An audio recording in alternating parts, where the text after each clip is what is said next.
بسم اللہ الرحمن الرحیم۔ حضرت جابر رضی اللہ تعالیٰ عنہ فرماتے ہیں کہ رسول اللہ صلی اللہ علیہ وسلم نے فرمایا، جب آدمی اپنے گھر میں داخل ہوتا ہے اور وہ اپنے داخلے کے وقت اور کھانا کھانے کے وقت اللہ کا ذکر کرتا ہے تو شیطان کہتا ہے، تمہارے لیے نہ تو رات گزارنے کے لیے کوئی جگہ ہے اور نہ شام کا کھانا۔ اور جب آدمی داخل ہوتا ہے اور وہ داخلے کے وقت اللہ کا ذکر نہیں کرتا تو شیطان اپنے ساتھیوں سے کہتا ہے، تم نے رات گزارنے کی جگہ پا لی۔ اور جب وہ کھانا کھاتے وقت اللہ کا نام نہیں لیتا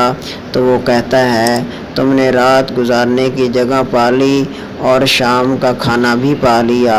ابن عمر رضی اللہ تعالیٰ عنہ فرماتے ہیں، رسول اللہ صلی اللہ علیہ وسلم نے فرمایا، تم میں سے کوئی شخص بھی اپنے بائیں ہاتھ سے نہ کھائے اور نہ اس کے ساتھ پیے، کیونکہ شیطان اپنے بائیں ہاتھ کے ساتھ کھاتا پیتا ہے۔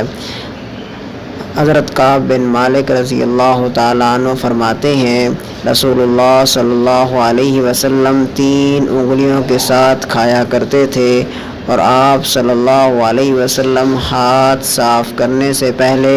انہیں چاٹ لیا کرتے تھے۔ ابو جحیفہ رضی اللہ تعالیٰ عنہ فرماتے ہیں، نبی اکرم صلی اللہ علیہ وسلم نے فرمایا، میں ٹیک لگا کر نہیں کھاتا